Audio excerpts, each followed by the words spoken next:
Moi, Dieu m'a dit, c'est le temps maintenant des stades. Même si vous aimez ces 4 murs, je vous amènerai dans des stades. Que tu aimes, que tu n'aimes pas, j'irai là-bas. Que ça coûte cher ou pas, j'irai là-bas. Pourquoi? Le sang est en train de crier.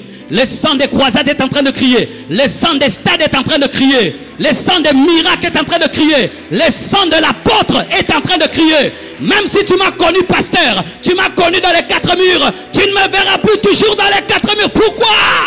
Je dois sortir dehors.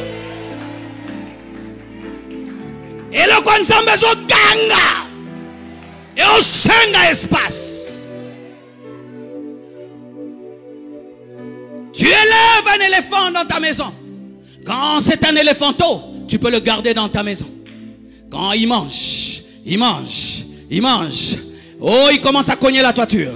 Il commence à casser les verres. Il commence à casser. Tu te rends compte, il faut le libérer. Il faut le laisser maintenant aller dans la savane. Et il y a un temps où tu ressens que le palais royal ne suffit pas. Il te faut diriger un peuple d'1 million de personnes, de 2 millions de personnes. Oui, maintenant tu sens que tu as l'appel au miracle, l'appel au prodige. Même si l'église est habituée à la prédication, toi tu opères dans les miracles. Ils n'aiment pas écouter les témoignages. Ils vont écouter les témoignages. Pourquoi? C'est une nouvelle saison.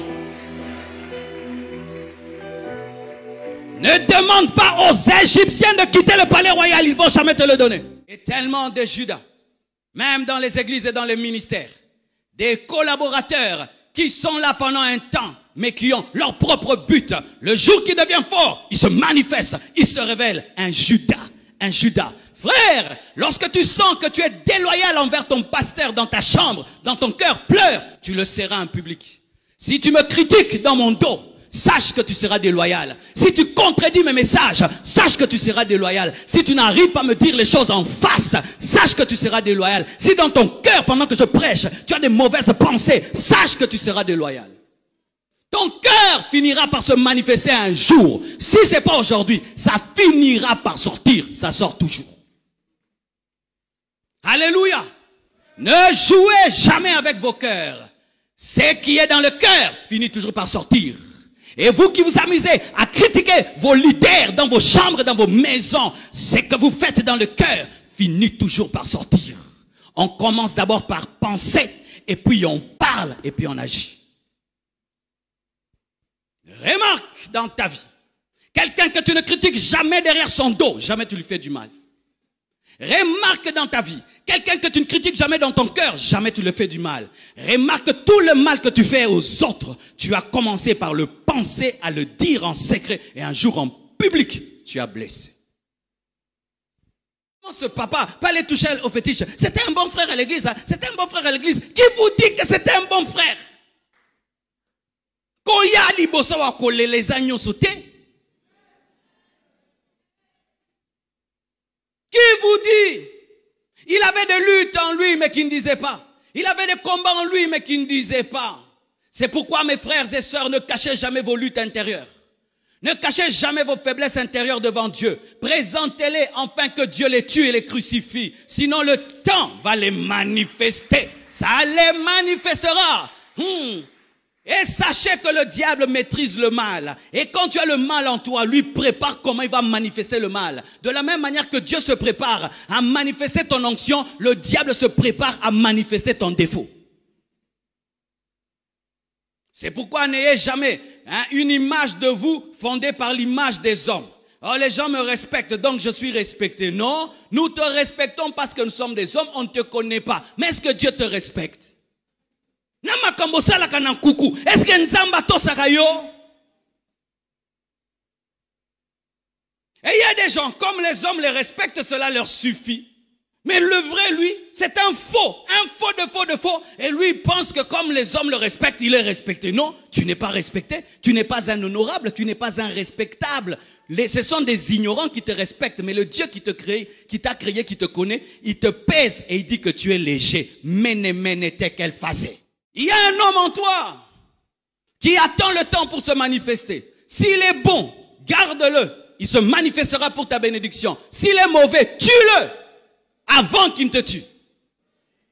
Vous m'entendez, mes frères? Tu as le mauvais Salomon en toi, même si tu es en train de prier. Seigneur, je te demande pas la mort de mes ennemis. Donne-moi la justice, la sagesse, l'intelligence. Mais s'il y a le mauvais Salomon en toi, tue-le par la croix, tue-le par la parole. Pourquoi? Quand la gloire viendra, il se manifestera. C'est qu'on voit quelqu'un qui paraît humble maintenant, parce qu'il est pauvre, et vous dites il est humble. Attendez qu'il devienne riche. Vous allez voir son gros nez va gonfler. Tu seras un ongo? Frère, toi qui étais humble, ne joue pas. Ne me rappelle pas mon passé. Il est écrit, ne vous souvenez plus des événements passés. Et on a toujours des versets bibliques pour être des orgueilleux. Donne-moi la main. Si tu es orgueilleux, la richesse va manifester ton orgueil. Tu vas changer de démarche. Tu vas grossir ton nez. Tu vas gonfler. Et tu vas élever tes épaules. Même si tu dis que tu es humble, ça ne va pas marcher. L'orgueil se manifeste toujours comme les haricots pourris. Ça monte toujours. L'orgueil se manifeste toujours comme des haricots pourris. Même si tu refuses, ça ne peut que monter. Ton masque un jour finira par tomber. N'est-ce pas que vous finissez par enlever vos masques? Aucun de nous ne dort avec le masque. Quand on rentre à la maison, on enlève le masque. Le masque, c'est ta double vie. C'est qui cache une partie de toi que les autres ne connaissent pas. Mais le Dieu qui t'a créé connaît ton visage sous le masque. C'est pourquoi je n'ai que faire du témoignage des hommes. Bon pasteur, je m'en fous. Mauvais pasteur, je m'en fous. Saint pasteur, je m'en fous. Qu'est-ce que Dieu dit de Marcelo? Ce n'est pas votre témoignage qui va faire que je serai enlevé. Ce n'est même pas le témoignage du pasteur qui fera que tu sois enlevé. C'est ce que Dieu dit de toi. Que maintenant les fidèles, vous commencez à l'oublier. Vous commencez à l'oublier. J'ai toujours fait ceci dans ma vie chrétienne. Quand je lis la parole et je suis dans la présence de Dieu, le Saint-Esprit me reproche quelque chose. Je vais devant Dieu. Enlève ça dans ma vie. Si je veux faire des mois, je prie contre ça. Enlève ça. Je ne veux pas, après avoir prêché aux autres, être disqualifié. Non, je ne veux pas. Frères et sœurs, si vous finirez par enlever vos masques, vous pensez que Dieu ne finira pas par enlever vos masques?